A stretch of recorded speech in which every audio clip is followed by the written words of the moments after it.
बाळा तुला कसं वाटलं? माहिती नाही राजनीती.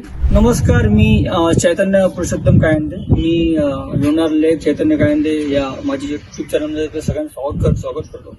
माझ्यासोबत आज एक खामगावचा ग्रुप आहे. तर मी त्यांना आज सकाळपासून लोणारचे 5ही पॉईंट दाखवले, माहिती दिली.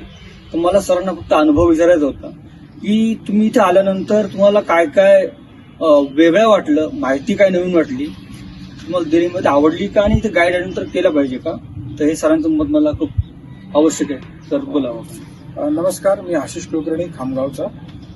मी ऍक्च्युली माझ्या मुलीला इथे म्हणजे थोडंसं करमेल म्हणून मी एक तिला ड्राईव्ह म्हणून इथे घेऊन आलो होतो खामगाववरनं इथे साधारण 100 किलोमीटर. आणि मला माझी आई म्हणाली की तिथून नुसता नको जाऊस, एखादा गाईड कर. आणि खूप चांगले रिव्ह्यूज मिळाले चैतन्याचे.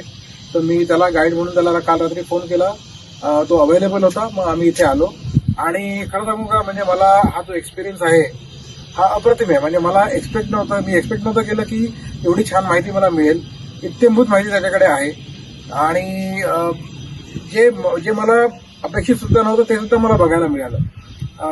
फॉर एक्झाम्पल गोमुखचा पॉईंट असेल, झोपलेला हनुमान किंवा मॅग्नेटिक हनुमान असेल, किंवा ही दैत्यसुदन मंदिराची जागा असेल, हे सगळं अप्रतिम आहे.